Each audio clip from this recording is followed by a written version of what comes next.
dear friends, my dear masters and my dear gods.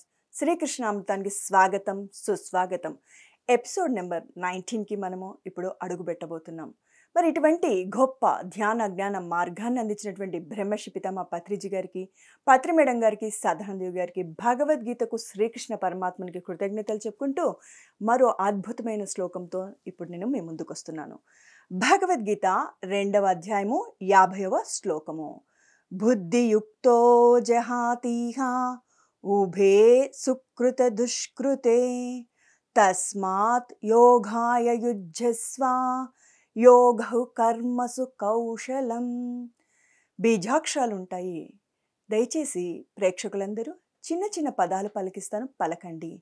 బుద్ధియుక్తో జహాతిహ ఉభే సుకృత దుష్కృతే తస్మాత్ యోగాయ యుజ్యస్వ యోగః కర్మసు కౌశలం.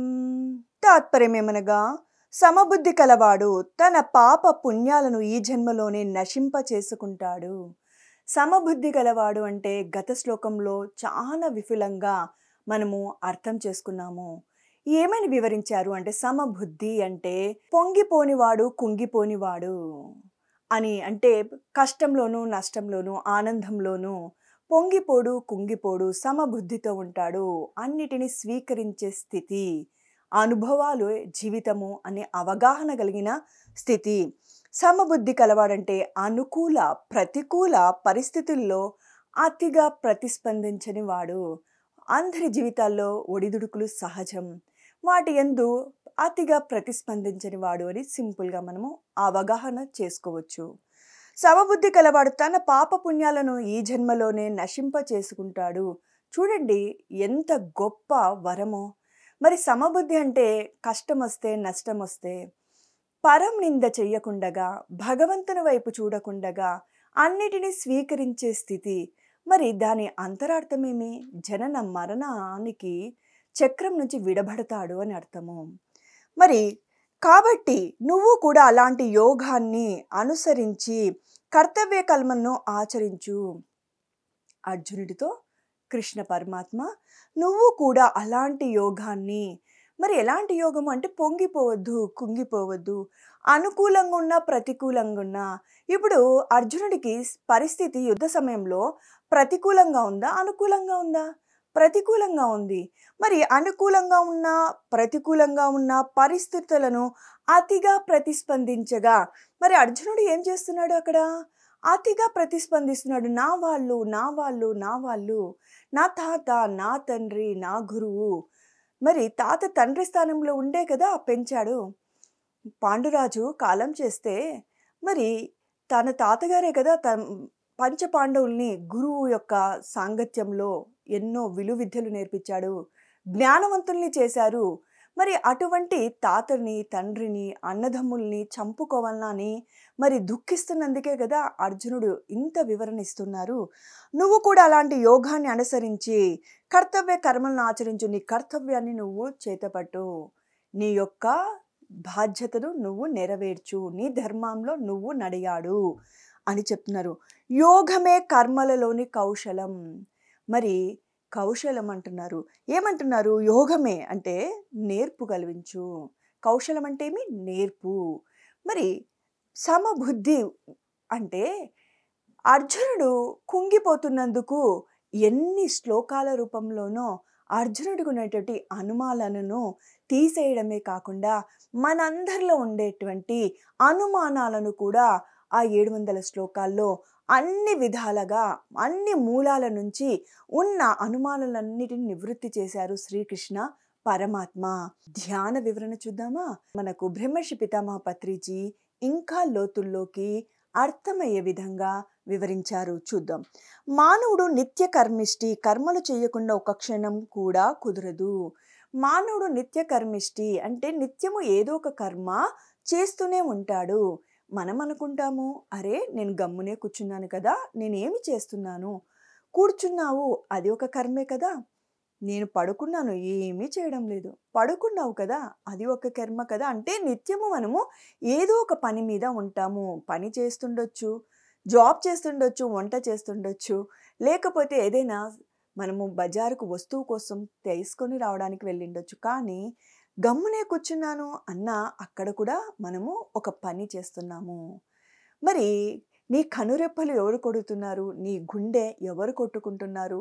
నీ యొక్క శ్వాస నాళాలు లోపల అంటే క్రియలు ఎన్నో జరుగుతుంటాయి. జీర్ణక్రియ జరుగుతూ ఉంటుంది. శ్వాసక్రియ జరుగుతూ ఉంటుంది. మరి వాటన్నిటికి కర్మిష్టిగానే ఉన్నావు కదా! మరి ఈ విధంగా లోతుల్లోకి పోతే ఆ అంతరార్థాన్ని మనము తెలుసుకోవచ్చు. మానవుడు నిత్య కర్మిష్టి కర్మలు చేయకుండా ఎవరు ఉండరు. ఏమీ చేయడం లేదు. నేను టీవీ చూస్తున్నాను. టీవీ చూడడం ఒక కర్మ కాదంటారా? అవునంటారా? నేను సైలెంట్‌గా కూర్చున్నాను. నా మానాన నేనున్నాను. అంటే కూర్చున్నావు ఒక కర్మే కదా! అంటే ఒక పని అని ఆడ అర్థము. మంచిదో, చెడ్డదో ఏదో ఒక కర్మ చేస్తూనే ఉంటాడు. మరి మంచిదో, చెడ్డడో ప్రతి ఒక్కరూ ఏదో ఒక పని అయితే చేస్తుంటారు. అది మంచిదై ఉండొచ్చు, చెడ్డదై ఉండొచ్చు. సృష్టి ధర్మం ప్రకారం పుణ్య, పాపాలు, కర్మ, బంధాలు తగులుతుంటాయి. సృష్టికంటే ఒక ధర్మం ఉంది. నాకు నేను రైట్ అవ్వుండొచ్చు. నా ఫ్రెండ్ రైట్ అయ్యుండొచ్చు. కానీ ధర్మం అనేది ఒకటుంటుంది. మనం చేసే కర్మలు ఎలా ఉంటాయి అంటే సహజంగా ఆత్మ జ్ఞానం లేని వాళ్ళు వాళ్ళ వరకు వాళ్ళ యొక్క పరిధిలోనే ఆలోచిస్తారు. నేను చెప్పేది రైటు, నేను మాట్లాడేది రైటు, నా ఆలోచన సత్యమైనది అని అనుకుంటారు. ధర్మం అంటూ ఒకటి ఉంటుంది. ఆ ధర్మం ఎప్పుడైనా గానీ ఇతరులకు కష్టం కలిగించకూడదు, నష్టం కలిగించకూడదు అనే ఒక ఫార్ములాతోనే నడుస్తూ ఉంటుంది. మనము చేసేది మనకు నష్టం కలిగించకుండా, మనకు ఇబ్బంది కలగకుండగా చూసేదే చూస్తాము. పరుల కష్టాన్ని, నష్టాన్ని మనము పట్టించుకోము. మరది ధర్మం అంటారా? ఏనాటికి కాదు. అందుకనే ఈడ చక్కగా వివరించారు. సృష్టి ధర్మం ప్రకారం పుణ్య, పాపాలు, కర్మ బంధాలు తగులుతూ ఉంటాయి. ప్రతి వ్యక్తి మంచో, చెడో ఏదో ఒకటి చేస్తూనే ఉంటాడు. దాని తక్క ఫలితాలు, ఆ కర్మ ఫలితాలు సృష్టికంటూ ఒక ధర్మం ఉంది. అది మరవరాదు కదా! సృష్టి ధర్మం వెరీ సింపుల్ అని చెప్పుకున్నాము. ఇతరులకు కష్టం కలిగించొద్దు, నష్టం కలిగించొద్దు. మరి సృష్టి ధర్మం ప్రకారం పుణ్య, పాపాలు, కర్మ బంధాలు తగులుతూ ఉంటాయి. మనం చేసే కర్మను బట్టి సృష్టి చెప్పినది ఒకటే ఒక మాట కదా! ఇతరులకు నష్టపెట్టండి, కష్టపెట్టండి. నీకు ఎప్పటికీ కష్టాలు, నష్టాలు రావు. ఇతరులకు మంచి చేస్తే నీకు మంచి వస్తుంది. ఇతరులకు కష్టం చేస్తే నీకు తిరిగి కష్టం వస్తుంది. కర్మ తిరిగి ఎవ్వరిని వదిలిపెట్టదు అని భగవద్గీత పదే పదే మనకు వివరించుకుంటూ వచ్చింది. అది మరవరాదు. తత్ఫలితంగా జన్మ పరంపరలో చిక్కుకొని విలవిలలాడుతూ ఉంటాము. తత్ఫలితంగా జన్మపరల ఎందుకు మనకు జన్మకు కారణము? పునరపి జననం, పునరపి మరణానికి కారణం. పాప పుణ్యాలు అనుభవించడానికి భూమి మీదికి మనమందరము వస్తూ ఉన్నాము, పోతూ ఉన్నాము. కర్మలను ఎలా ఆచరిస్తే కర్మ బంధాల్లో చిక్కుకోమో, ఏ కర్మలను ఎలా ఆచరిస్తే ఈ కర్మ బంధాలలో చిక్కుకోమంటే ఈ జనన మరణ చక్రం నుంచి విడబడాలంటే ఏమి చెయ్యాలి అని ఇక్కడ ఒక ప్రశ్న ఉదయించింది. పుణ్య పాపాల నుండి విముక్తులం అవుతామో, జన్మ పరంపర నుండి బయటపడతామో ఆ కిటుకు, ఆ కౌశలం, ఆ విధానం తెలియజేస్తున్నారు శ్రీకృష్ణ పరమాత్మ. ఆ సీక్రెట్, ఆ నేర్పు మనకు తెలియపరుస్తున్నారు శ్రీకృష్ణ పరమాత్మ. ఒక్కొక్క లైన్ వివరిస్తూ వస్తాను, శ్రద్ధగా ఆలకించండి. కర్మలను ఎలా ఆచరిస్తే కర్మ బంధాల్లో చిక్కుకోమో. కర్మలు చెయ్యి, నువ్వు ఆచరించు, కానీ కర్మ బంధనాల్లో చిక్కుకోకూడదు. ఆ కిటుకు చెప్తారు. కర్మలు చెయ్యొద్దని చెప్పడం లేదు, చెయ్యి, కానీ పాపపుణ్యాలలో చిక్కుకోనేటువంటి నీకు ఆ కిటుకు కృష్ణ పరమాత్మ చెబుతాను అంటున్నాడు. మరి భగవద్గీత శ్రీకృష్ణుణ్ణి మనం ఫాలో అవ్వాలా వద్దా? ఖచ్చితంగా ఫాలో అవ్వాలి. మనము మూర్ఖంగా, అజ్ఞానంగా ఆలోచిస్తూ ఉంటాము. ఎప్పుడైతే పరమ గురువులు చెప్పేది, మనకు శ్రీకృష్ణ పరమాత్మ ఆది గురువు. మరి ఆది గురువు చెప్పేది వినాల్సిన బాధ్యత మన మీద ఉంది కదా! వినాలి, ఆచరించాలి. పుణ్య పాపాల నుండి విముక్తులం అవుతామో, పుణ్యం లేదు పాపం నుండి రెండిటి నుంచి విముక్తులు అవ్వడము. జన్మ పరంపర నుండి బయటపడతామో, మరి జనన మరణం చక్రం నుంచి ఏ విధంగా బయటపడాలనో ఆ కిటుకు, ఆ కౌశలం, ఆ విధానం తెలియజేస్తున్నారు శ్రీకృష్ణ పరమాత్మ. అదే సమస్థితిలో, యోగ స్థితిలో ఉండి కర్మలు ఆచరించడం, కర్మ చెయ్యి కానీ పాప పుణ్యాలను బేరే చెయ్యొద్దు. ఫలాపేక్షతో కర్మలు చెయ్యొద్దు. మరి యోగ స్థితిలో అంటే మరి ఇప్పుడే తెలుసుకున్నాము. అనుకూల, ప్రతికూల పరిస్థితులలో అతిగా ప్రతిస్పందించగా బాగుంటేనేమో ఆనందంగా, నష్టం, కష్టం జరిగితేనేమో దుఃఖిస్తూ, కుంగిపోతూ, పరనింద చేస్తూ జీవించరాదు. అన్నిటినీ ఆనందంగా ఆస్వాదించడం. మరి అదే రమణ మహర్షికి ఎంతో గొప్ప ధ్యాని, జ్ఞాని.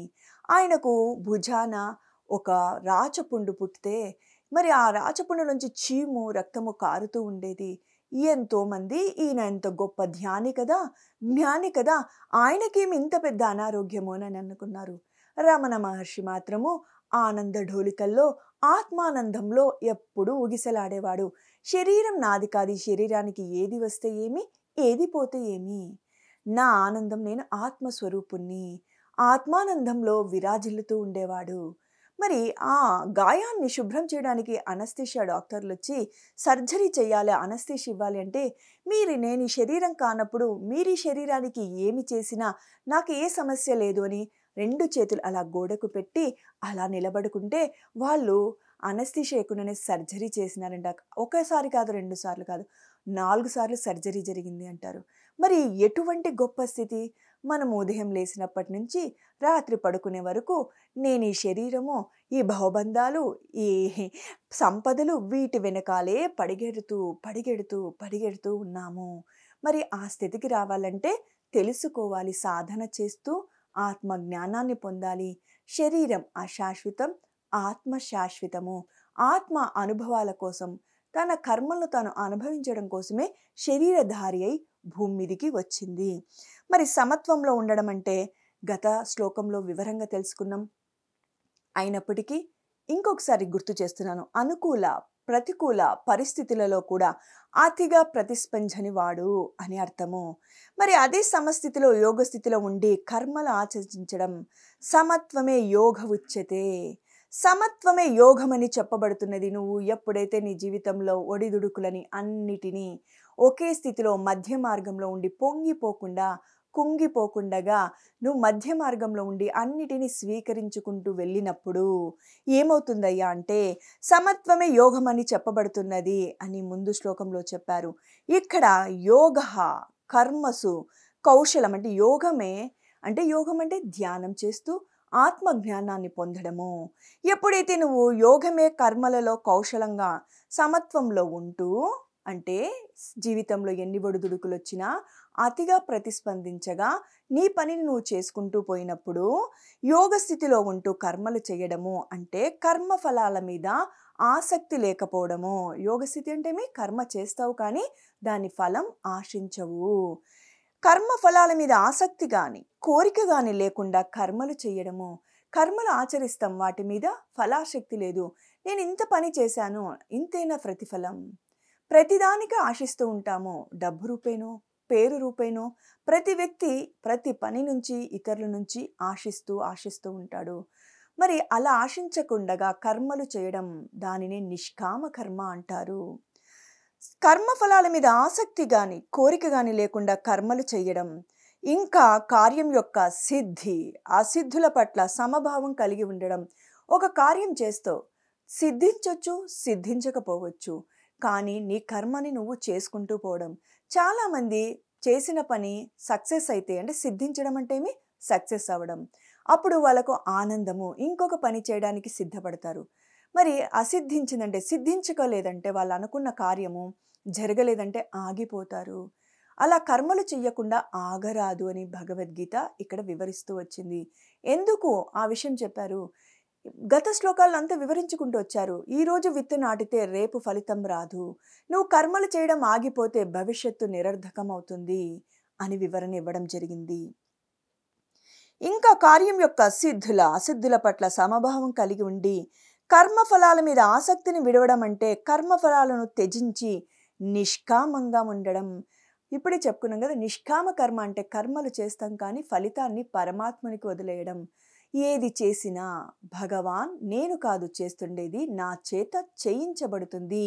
నేను నాది, నేనే గొప్ప అనే అహంకారం విడనాడి నేను కాదు చేస్తున్న, నాలో ఉండే ఆత్మ నాలో ఉండి చేయిస్తుంది. ఆ ఆత్మే లేకపోతే నేనెవరిని? నేను ఒక వేస్ట్ పేపర్ కన్నా డస్ట్‌బిన్‌లో ఒక వేస్ట్ పేపర్ ఎలా పాడేస్తారో నన్ని కూడా తీసుకుపోయి ఖననం చేసేస్తారు. నాలో ఆత్మ ఉంది కాబట్టి నేను ఈరోజు ఈ విధంగా విరాజిల్లుతున్నాను అనే జ్ఞానం కలిగి ఉంటుంది. ఇంకా కర్మ ఫలాల మీద ఆసక్తిని వీడడం అంటే కర్మ ఫలాలను త్యజించి నిష్కామంగా ఉండడం. సిద్ధి, అసిద్ధుల యందు సమభావం అంటే కర్మలు సిద్ధించినా, సిద్ధించకపోయినా కొంచెంగా సిద్ధించినా ఒక కార్యం చేసినప్పుడు కొన్ని సిద్ధిస్తాయి అంటే సక్సెస్ అవుతాయి.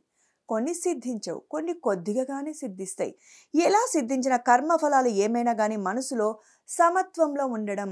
ఓకే అని తన పనిని తాను చేసుకుంటూ పోవడం. యోగులందరూ ఎందుకు బ్రహ్మర్షి పితామహ పత్రిజీ గురువుగారు ఎన్నో ప్రాజెక్టులు మొదలు పెడుతున్నారు. ఒకటైనాకొకటి చేసుకుందాము. ఎందుకు ఇన్ని ప్రాజెక్ట్స్ అని మన పిరమిడ్ మాస్టర్లు ఎన్నో ప్రశ్నలు వేసేవారు. ఎంత అద్భుతమైన సమాధానం చెప్పేవారంటే పత్రి సారు, అయ్యా ఒక్కొక్క ప్రాజెక్ట్ కంప్లీట్ చేసుకుంటూ పోతే నేను 10 ప్రాజెక్టులు కూడా కంప్లీట్ చేయలేను. 100 మొదలు పెడదాము. 50 కంప్లీట్ అవుతాయి. ఒక 30 సగంలో ఆగిపోవచ్చు. ఒక 20 అసలే కాకపోవచ్చు. 50 అయితే మొత్తానికి అయిపోయాయి కదా! ఒకటొకటి చేసుకుంటూ పోతే నా దగ్గర అంత సమయం లేదు అనేవాడు. చూసారా? మరి అంత లోతైన అర్థం ఉంటుంది. ఇది అయిపోయినాక అది అని ఎందుకు ప్రాపంచికంలో ఎంతోమంది ఇలానే ఉంటారు. ఇది అయిపోతే కానీ నేను అది చేయను. అది అయిపోతే గాని ఇది చేయను. ఒకవేళ ఇది చేసినది వాళ్ళు అనుకున్న మేరకు సక్సెస్ రాకపోతే ఎంతో నిర్జీవంగా అయిపోతారు. దుఃఖపడతారు. తన తోటి వారిని దుఃఖమయం చేస్తారు. ఆ యొక్క కార్యక్రమము మనలో ఉండరాదు. అటువంటి స్థితి సరికానిది అని వివరించారు. కర్మలు సిద్ధించినా, సిద్ధించకపోయినా, కొద్దిగా సిద్ధించినా, కర్మఫలాలు ఏమైనా గానీ మనసులో సమత్వంలో ఉండడం. నీ మనసు ఎలా ఉండాలి? ప్రశాంతంగా ఉండాలి. నా కర్మ నేను చేయాల్సిన పని మనసా, వాచా, కర్మన నేను చేయాల్సింది చేశాను. ఫలితం పరమాత్మను వదిలాను. వాటి గురించి చింతించరాదు. వాటి గురించి చింతిస్తూ ఉంటే భవిష్యత్తు కార్యాలు సరిగ్గా చెయ్యలేము. సత్ఫలితాలను అందించలేవు. కర్మఫలాలు ఏమైనా గానీ మనసులో సమత్వంలో ఉండడం. అప్పుడు ఆ కర్మలు పునర్జన్మను కలిగించే ఫలితాలను ఇవ్వలేవు. మరి అలా దుఃఖించకుండగా అప్పుడు ఆ కర్మఫలాలు ఏమైనా గానీ మనసులో సమత్వంలో ఉంటే అంటే కర్మ చేస్తావు ఫలితాల మీద నీకు అనుకున్న విధంగా కర్మఫలాలు రాకపోయినా నువ్వు కర్మలు చేస్తూ ఉంటే సమత్వంలో ఉండినట్టు లెక్క. అప్పుడు ఆ కర్మలు పునర్జన్మను కలిగించే ఫలితాలను ఇవ్వలేవు. ఎప్పుడైతే నిష్కామ కర్మ చేస్తావో పునర్జన్మ కలగదు. బాగా గుర్తుపెట్టుకోండి. మన జన్మకు కారణం 3. పాప పుణ్యాలు. ఆత్మజ్ఞానం కోసమే శరీరధారి ఆత్మ భూమి మీదికి వస్తుంది. మరి జ్ఞానం చేస్తూ ఆత్మ జ్ఞానాన్ని పొందుతూ పాపం చెయ్యవు. పుణ్యం చేసినా నిష్కామ కర్మ చేస్తావు. మరి పునరపి జననం పునరపి మరణానికి అవకాశం వెళ్ళిపోయినట్లే కదా! పాపము చేయలేదు, పుణ్యము చేసిన నిష్కామ కర్మ చేశావు. నిత్యము ధ్యానం చేస్తూ జ్ఞాన సముపార్జన చేసినప్పుడు ఆత్మ జ్ఞానాన్ని పొందినట్టే కదా! మరి జన్మ తీసుకోవాల్సిన అవసరము లేనట్టే కదా! మరి ఇక్కడ శ్రీకృష్ణ భగవాన్ ఆ విషయాన్ని మనకి తెలియపరుస్తున్నారు. అప్పుడు ఆ కర్మలు పునర్జన్మను కలిగించే ఫలితాలను ఇవ్వలేవు. కనుక జన్మ పరంపర నుండి బయటపడగలం. మరి పైలోకాల నుంచి ప్రతి ఆత్మ శరీరధారే భూలోకంలోకి రావడానికి తన అకౌంట్లో ఉండే కర్మలన్నిటినీ మరి ఇక్కడికి వచ్చి అనుభవించి జీరోకు తీసుకురావాలి అనే వస్తుంది.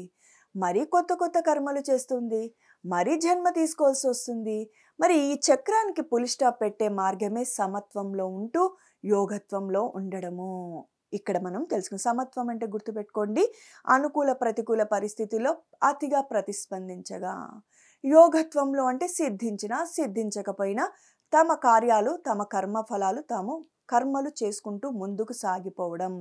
మరి సమత్వంలో ఉండి యోగత్వంలో ఉండి కర్మలు చేస్తే పునర్జన్మ ఉండదు అని వివరించడం సరిపోయింది. కనుక జన్మ పరంపర నుండి బయటపడగలం. కనుక కర్మ ఫలాసక్తిని వదిలి మనందరికీ తెలియపరుస్తున్నారు శ్రీకృష్ణ. ఇంకా వదలవయ్యా, కర్మ ఫలాల మీద ఆసక్తిని విడనాడు. కార్యసిద్ధి కలగకున్నా సమస్థితిలో ఉంటూ కర్మలు ఆచరిస్తే కార్యము సిద్ధించినా సిద్ధించకపోయినా నీ కర్మలు నువ్వు చేసుకుంటూ వెళ్ళిపో. సమస్థితిలో ఉంటూ కర్మలను ఆచరిస్తే ఈ లోకంలో పాప పుణ్యాల నుండి విముక్తిని పొందవచ్చు. ఇప్పుడే తెలియపరుచుకున్నాం. మరి జన్మ తీసుకోవడానికి మూలము పాప పుణ్యాలు. ఎప్పుడైతే నువ్వు సమబుద్ధితో ఉండి యోగత్వంలో ఉండి కర్మలు చేస్తావో, సమత్వంలో ఉండడం అంటే అనుకూల ప్రతికూల పరిస్థితిలో అతిగా ప్రతిస్పందించగా ఉండడం సమత్వంలో ఉండడం అంటే. యోగత్వంలో ఉండడం అంటే సిద్ధించినా సిద్ధించకపోయినా నీ కర్మలు నువ్వు చేయవలసిన కర్మలు నువ్వు చేస్తూ వెళ్ళిపోతావు. అప్పుడు నీకు జన్మనే ఉండదు, మరు జన్మ ఉండదు, ఈ శరీరధారే రావాల్సిన అవసరం లేదు. బ్రహ్మర్షి పితామహ పత్రిజీ గురువుగారు అనేవారు కారణ జన్ముడుగా భూమి మీదికి రావాలి, కానీ కర్మలు అనుభవించడానికి భూమి మీదికి రాకూడదు. కర్మలు అనుభవించడం అంటే పాప పుణ్యాలను అనుభవించడం కోసము. కారణ జన్ముడుగా అంటే ఈ ఉద్ధరణ కోసం, మానవుల ఉద్ధరణ కోసం, లేకపోతే ఈ భూమిని ఉద్ధరించడం కోసం, లేకపోతే ఏదైనా లోకాన్ని ఉద్ధరించడం కోసం నువ్వు జన్మ తీసుకోవాలి తప్పనిచ్చి కర్మలు అనుభవించడానికి రాకూడదు. ఎంత అంతరార్థం ఉంది. కారణ జన్ముడిగా రావాలి, కర్మలు అనుభవించడానికి కాదు అని దాని అర్థం. ఎన్ని కర్మలు చేస్తూ ఉన్నా ఏ కర్మల పర్యవసానాలకు అంటని రహస్యాన్ని మాత్రం అభ్యసిస్తూ ఉండాలి. నువ్వు ఎన్ని కర్మలు చేస్తూ ఉన్నప్పటికీ ఏ కర్మల నుంచి పర్యవసానాలను, వాటి నుంచి వచ్చే లాభ నష్టాలు అంటని రహస్యాన్ని మాత్రం అభ్యసిస్తూ ఉండాలి. ఆ రహస్యమేమి? ధ్యానం చేస్తూ జ్ఞానాన్ని పొందుతూ ఇతరులకు నష్టం కలిగించకుండా ధర్మాన్ని విడనాడరాదు. ఇప్పుడే చెప్పుకున్నాం కదా, సృష్టి ధర్మమేమి? ఇతరులకు నష్టం కలిగించకుండా బాధ కలిగించకుండా ఉండడం. ఇతరులకు బాధ కలిగించిన, కష్టం కలిగించిన, నష్టం కలిగించిన ఆ పాప ఫలితం తిరిగి అనుభవించాల్సి వస్తుంది. సృష్టి ధర్మం అంతే, ఇతరులకు ఎటువంటి నష్టం కష్టం కలిగించరానిది. మరి ఏ కర్మల పర్యవసానాలు అంటని రహస్యాన్ని మాత్రం అభ్యసిస్తూ ఉండాలి. ఆ రహస్యమేమి? సృష్టి ధర్మం విడనాడొద్దు. ఇంత అద్భుతమైనటువంటి శ్రీకృష్ణ అమృతంలో ఎన్నో విషయాలు తెలుసుకుంటూ వచ్చాం. సమబుద్ధిని విడనాడొద్దు, యోగత్వాన్ని విడనాడొద్దు. సమబుద్ధి అంటే మరి అనుకూల ప్రతికూల పరిస్థితులు అతిగా ప్రతిస్పందించవు. యోగత్వంలో ఉంటూ అంటే సిద్ధించినా సిద్ధించకపోయినా నీ కర్మలు నువ్వు చేసుకుంటూ పోతే జనన మరణ చక్రం నుంచి విడబడతావు అని ఎంతో అద్భుతమైన విషయము శ్రీకృష్ణ పరమాత్మ మనకు సెలవివ్వడం జరిగింది. మరి అదే కర్మలలో కౌశలం అంటే అదే కిటుకు, అదే రహస్యము అని వివరించడం జరిగింది. చూడండి మై డియర్ ఫ్రెండ్స్, ఇటువంటి విషయాలన్నీ మనకు ఏ గ్రంథాలలో ఉంటాయి చెప్పండి? జీవితం అంధకారంగా ఉండడానికి, బాధలో ఉండడానికి, ఇబ్బందులు పడుతూ ఉండడానికి కారణం సరైన ఆత్మజ్ఞానం మన దగ్గర లేక. మరి గురువులు 24 గంటల్ని మనల్ని ధ్యానం చేయమని చెప్పడం లేదు. 20 గంటలు ప్రాపంచిక విషయాలకు కేటాయించు. విద్యార్థివైతే విద్య విషయంలో, ఉద్యోగస్తుడివైతే ఉద్యోగం, లేకపోతే వ్యాపారస్తుడివైతే వ్యాపారం, ఇంటి ఇల్లాలైతే నీ పరివారాన్ని చక్కగా చూసుకో. 4 గంటలు ధ్యాన, స్వాధ్యాయ, సజ్జన సాంగత్య సేవ చేస్తే సమబుద్ధితో ఉంటావు, సమత్వంలో ఉంటావు, యోగత్వంలో ఉంటావు. మరి సృష్టి ధర్మాన్ని విడనాడవు, జనన మరణ చక్రం నుంచి విడబడతావు. అన్ని విషయాలు చక్కగా మనం వివరించుకున్నాం. మరి ఒక అద్భుత శ్లోకంతో మీ ముందుకు వస్తాము. అప్పటి వరకు పిఎంసి ఛానల్కు బ్రహ్మర్షి పితామహ పత్రిజీకి శతకోటి కృతజ్ఞతలు చెప్పుకుంటూ మరి ఒక అద్భుతమైన శ్లోకంతో మీ ముందుకు రావడం జరుగుతుంది. అప్పటిదాకా సెలవు.